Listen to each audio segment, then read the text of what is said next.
오늘 주신 하나님 말씀 사무엘상 제7장 1절부터 17절까지 말씀입니다. 지금 읽는 것은 1절과 2절 두 구절만 같이 읽겠습니다. 우리 7장 1절 2절 같이 읽습니다. 시작.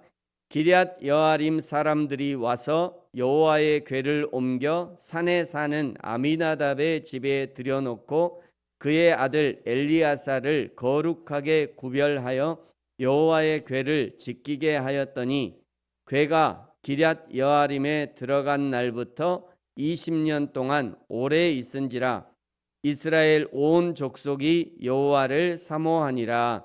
아멘. 바로 위에 6장 19절에서 벳세메스에 도착한 하나님의 언약궤를 벳세메스 사람들이 호기심에 들여다봤다가 그 자리에서 70명이 죽게 되었습니다.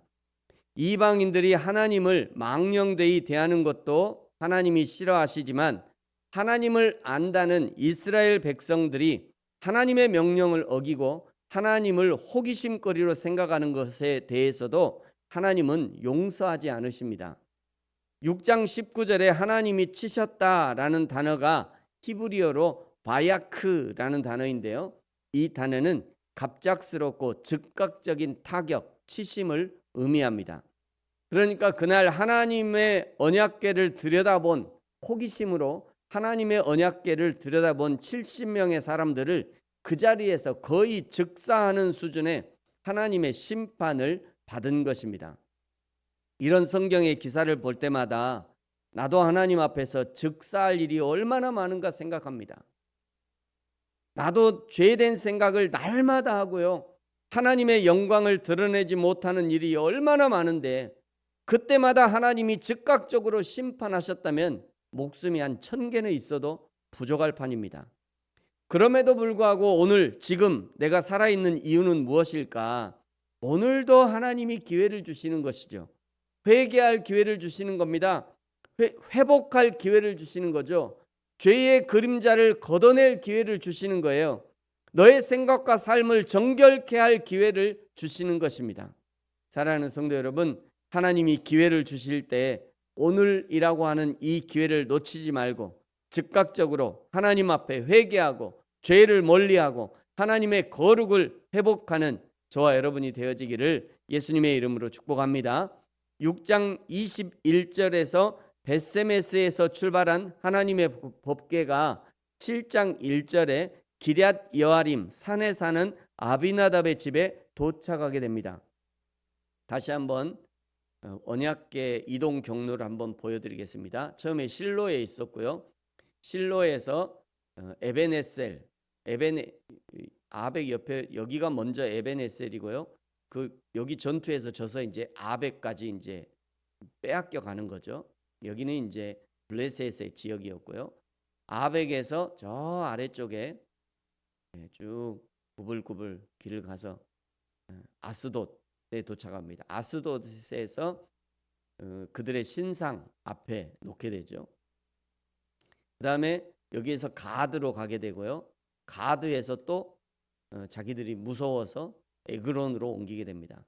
이 에그론에서 다시 또 이제 가게 되는 것이 벳세메스죠. 전나는 암소 2마리가 벳세메스까지 좌우로 치우치지 않고 그냥 똑바로 그 길을 가게 됐다. 암소들이 울면서도 좌우로 치우치지 않고 똑바로 갔다. 그런 이야기가 있었습니다. 그리고 이 벳세메스에서 다시 저 위쪽에 있는 저 산을 넘어서 기럇 여아림까지 가게 되는 겁니다. 아비나답은 그의 아들 엘리야사를 거룩하게 구별하여 하나님의 일은 아무나 할 수 없습니다. 거룩하게 구별된 자가 하나님의 일을 감당하는 것이죠. 아비나답이 그 아들을 거룩하게 구별하여 하나님의 궤를 맡아 관리하는 역할을 부여합니다. 처음에 언약궤가 있었던 실로는 이미 망가져 있어요. 이미 여기서 전쟁에 졌을 때 여기서 이미 전쟁에 졌잖아요. 전쟁에 지고 나면 거기만 그냥 거기 있는 군사들만 이렇게 어떻게 하는 게 아니라 여기까지 다 오는 거죠. 그들의 본거지니까요. 그래서 여기까지 와서 이 실로도 다 파괴했어요. 그래서 지금은 완전히 파괴된 실로인 거죠. 처음에 언약궤가 있었던 실로는 이미 망가져 갈 수 없고 기럇 여아림은 산지에 위치한 견고한 성읍이었기 때문에 하나님이 이 기럇 여아림이라고 하는 이 어떻게 보면 천연의 요새 같은 이 기럇 여아림을 선택한 것이고, 그 기럇 여아림에 하나님의 마음을 알아주는 아비나답이 있고 하나님의 마음을 알아주는 엘리야살, 거룩하게 구별된 아들 엘르아살이 있으니 하나님이 거기 머물기로 합니다. 그리고 7장 2절에 보시면 20년을 아비나답의 집에 있었습니다. 아비나답의 집에서 20년은 그냥 아무 일도 일어나지 않은 그냥 흘러가는 20년이 아니라 7장 3절부터 근거로 생각해 보면 사무엘이 성장하고 이스라엘의 선지자로 세워지기를 기다리시는 그런 20년이었습니다. 지금도 하나님은요, 하나님의 사람들을 기다리고 계십니다. 어떤 사람은 사무엘처럼 어려서부터 구별되어 쓰임받는 사람이 있고, 또 어떤 사람은 20년 30년 기다리셨다가 드디어 헌신하고 하나님 앞에 쓰임받는 사람이 있을 수 있고, 어떤 사람은요 60년 70년 80년을 기다리셨다가 딱 한 번 하나님이 꼭 필요하신 바로 그 일에 정확하게 쓰임을 받는 사람도 있을 수 있습니다. 하나님이 지금도 우리를 기다리시는 이유는 바로 그 하나님의 계획하신 일을 위해서 기다리고 계시는 거예요. 7장 3절부터는요 민족의 지도자로 성장한 사무엘이 이제 이스라엘 온 족속을 다스리고, 5절에 보시면 온 백성을 미스바로 소집합니다. 미스바가 어디냐면요, 여기가 미스바입니다. 기럇 여아림에 지금 하나님의 법궤가 여기 모셔져 있고요, 바로 그 위쪽에 실로와 기럇 여아림의 중간쯤에 여기 미스바가 여기에 위치하고 있습니다. 요리로 이제 저 미스바로 온 백성을 다 불러 모은 거예요. 6절에 미스바에 모여서 물을 길어 여호와 앞에 붓고 이것은 내 마음을 모두 하나님께 쏟아붓는다라는 의미입니다. 그러나 블레셋이 이 부흥회를 방해합니다. 7절에 보시면요, 온 이스라엘이 미스바에 모여 집회를 한다는 소식을 들은 블레셋이 이때가 기회다 생각하고 이스라엘을 공격합니다. 소식을 들은 이스라엘 백성들이 사무엘에게 기도를 부탁하고 사무엘은 어린 양으로 번제를 드려 하나님께 기도하고 하나님은 부르짖음에 응답하셨습니다. 이런 말씀을 읽으면서 무슨 문제가 있든지 기도만 하면 된다라고 생각하시면 곤란합니다. 온 이스라엘이 미스바에 모여서 기도만 하고 방비를 하지 않았다면 이스라엘은 미스바에서 몰살을 당했을 겁니다.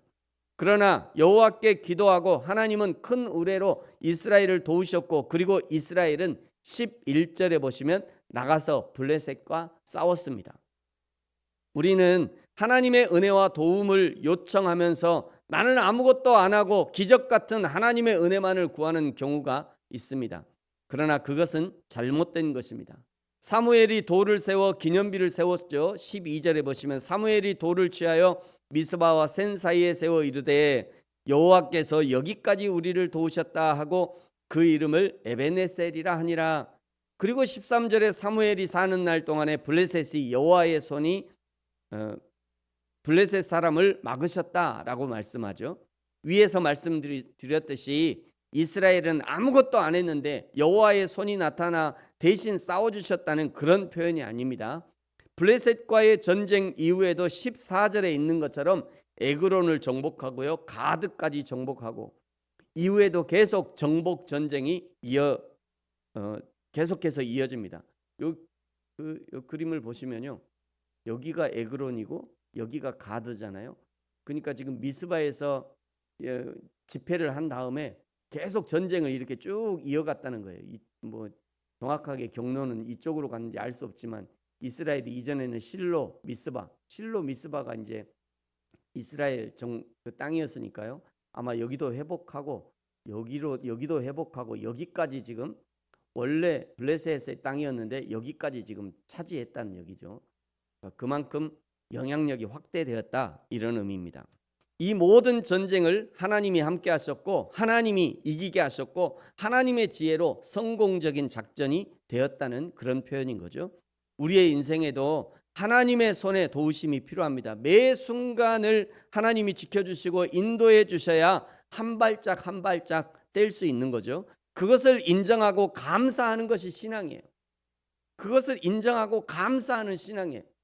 내가 무슨 힘이 있어서 이 아침에 일어납니까? 오늘 아침에도 일어나지 못하고 지금 병원에 가시는, 응급차 타고 병원에 가신 분이 아마 우리 대한민국에 많을 거예요.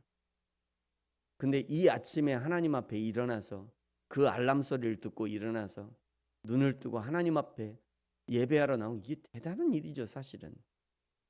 근데 그거를 누가 해주시냐? 하나님이 힘을 주셨다는 거예요. 눈 뜰 힘도 주시고 일어날 힘도 주시고 그런 건강을 주시고 꿀잠을 주시고 깨어나게 하시고, 이 모든 것이 사실 하나님이 하시는 거죠. 그것을 알고 하나님 앞에 감사하는 것이 신앙이에요.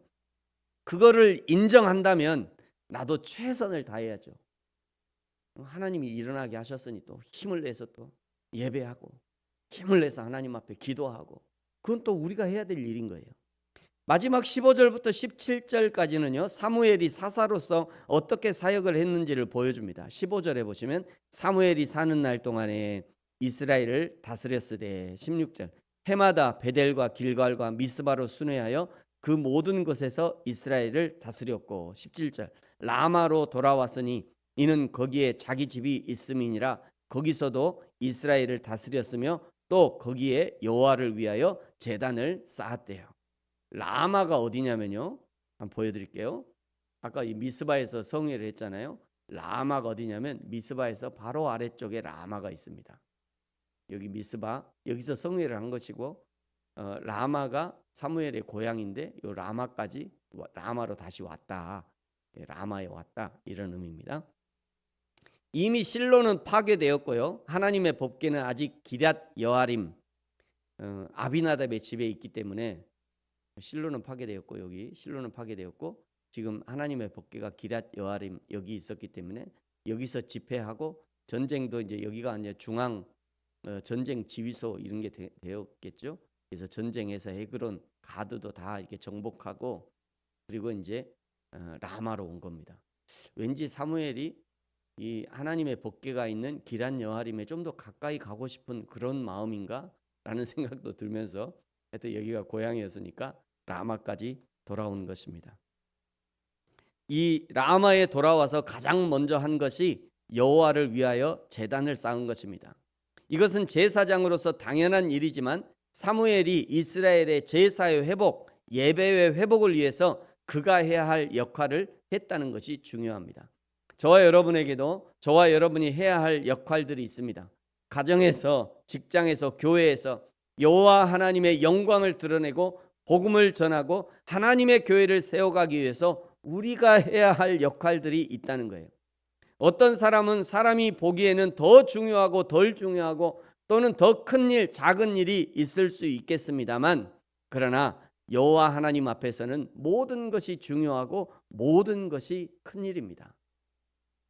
그 하나님의 마음으로 우리에게 맡겨진 역할들을 감당할 때 하나님께 드리는 예배가 회복되어지고 하나님의 나라는 확장되고 하나님의 교회가 세워져 가는 일들이 일어나는 것입니다. 사랑하는 성도 여러분, 저와 여러분이 우리에게 주어진 역할들, 우리에게 맡겨진 사명들을 잘 감당하여서 하나님의 나라와 교회를 세워가는 저와 여러분이 되어지기를 예수님의 이름으로 축복합니다. 기도하겠습니다. 하나님 아버지, 감사합니다. 사무엘이 이스라엘을 다스리면서 라마로 돌아와 다시 여호와의 제단을 쌓은 것처럼 우리는 보내신 모든 사명의 현장에서 여호와 하나님을 예배하고 여호와 하나님의 영광을 위해 드려질 수 있는 저와 우리 모든 성도들이 되게 하여 주옵소서. 오늘 하루가 사명을 감당하는 하루가 되게 하여 주옵소서. 감사합니다. 예수님의 이름으로 기도합니다. 아멘. 하늘에 계신 우리 아버지, 아버지의 이름을 거룩하게 하시며 아버지의 나라가 오게 하시며 아버지의 뜻이 하늘에서와 같이 땅에서도 이루어지게 하소서. 오늘 우리에게 일용할 양식을 주시고 우리가 우리에게 잘못한 사람을 용서하여 준 것 같이 우리 죄를 용서하여 주시고 우리를 시험에 빠지지 않게 하시고 악에서 구하소서. 나라와 권능과 영광이 영원히 아버지의 것입니다. 아멘.